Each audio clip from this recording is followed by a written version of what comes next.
All right. Like I've said so many times, and I'm going to say it again, if there was just a single reason why getting rid of Donald Trump is the most critical thing that we can do, I don't care if we replace him with Rip Van Winkle, right? Tomorrow it'll be another fairy tale character. Yesterday was Rumpelstiltskin. I don't care who we replace him with. If there was ever a reason to get rid of him, it is because of his handling of COVID-19, without question, has led to at least 150,000 more deaths than were necessary. I'm not going to sit here and say that every death could have been avoided. No. Epidemics happen, pandemics happen. But the fact that we're approaching 200,000 deaths in this country when so many other countries are faring much better than ours.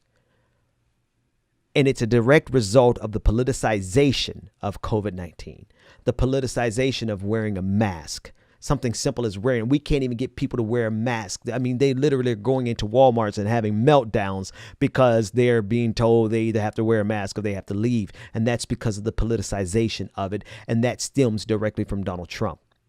The lack of a cohesive federal-wide response, right? There's so many things. But on top of that, it is the blatant idiocy combined with the politicization of Donald Trump that is making this worse. What am I talking about? Donald Trump is trying to push the SEC and the Big Ten, college football, to open back up. Now, we've seen, I'm going to play a clip for you. We have seen so many colleges have to shut down already, or have to suspend classes, or suspend their practices, and all because COVID-19 is spreading so quickly. I think it was the University of Alabama had like 500 cases in the first week. In the first week of school. And here we are today, the president of the United States looking at all that information. But and this is the idiocy, looking at all that information, doesn't care. Here's the politicization of it. It's because he understands that if people in the South realize that football's not coming back, then he realizes that that's a political liability for him when it comes to election time. And so what he's trying to do is make it the fault of the Democratic Party that there is no football, not the fact that there is a full-blown pandemic that has been exacerbated by his feckless stupidity. Take a listen to this clip.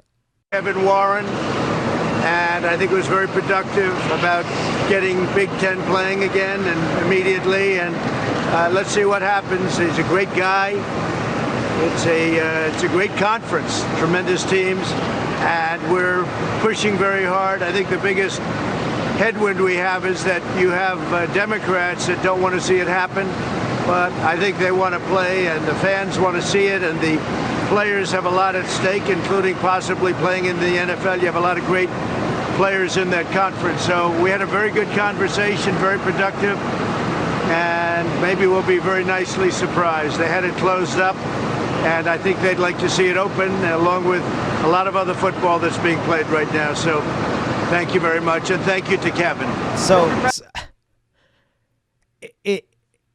the thing about this is, it's not only is it the recklessness and the ignorance of Donald Trump, it is the stupidity of his supporters who would be willing to actually go to these games, and not only go to these games, but go to these games without masks, and then spread COVID-19 even more. We still are in the range of averaging about 1,000 people dying a day. And it seems like that can't be real. But again, we talked about it over the summer. It is the desensitized. We have been desensitized. Let me just use the simplest form of that word. We have been desensitized. And so, I mean, we've had one day, what was it, 2,000? I forgot what the max was. I mean, we had one day where almost 1,000 people died in Florida alone. It's just, the numbers are staggering. The numbers are staggering. And yet these people are willing to go out and not only go out in the pandemic into a crowded arena, but if you wear a mask, it is a symbol of being a sheep to them, or being like, we're the ones who are ignorant and we are the ones who are propagandized. So it's the combination of Donald Trump's idiocy, but also the idiocy of his supporters that will get even more people killed. And the problem is that I hate to say it like this. I really hate to say it, but not enough people have died for conservatives to actually care. Not enough people close to them have died for them to actually get the picture. And Donald Trump understands that there's like no limit to how far he can push this issue. There's no limit to how far he can exacerbate the situation. Because so long as the majority of conservatives don't lose a loved one or an immediate loved one, like if they lose a cousin or something, then yeah, whatever. But so long as they're not like losing their mother and their father or their son or their daughter or their spouse, so long as that's not happening, Donald Trump knows that he can continue to push this idiocy amongst his supporters, and his supporters will follow him all the way to the grave. Hell, Herman Cain, dead. Like, dead. Like, that's it. He ain't coming back. All because he wanted to follow the idiocy and the politics of Donald Trump. It was more important to these people to show up to the Tulsa rally than it was to protect their own lives. And Donald Trump, this is a cult.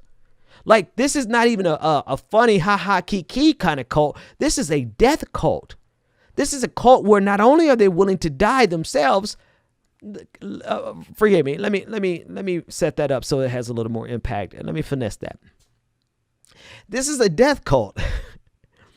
And it's not only a death cult to the extent that they're willing to see you die, it is a death cult to the extent that they are themselves willing to die, all on behalf of their master, of their savior, of their Lord, Donald Trump. They are being faithful even unto death just so that they can continue supporting Donald J. Trump. And Donald Trump knows this, and he takes full advantage of it every single day.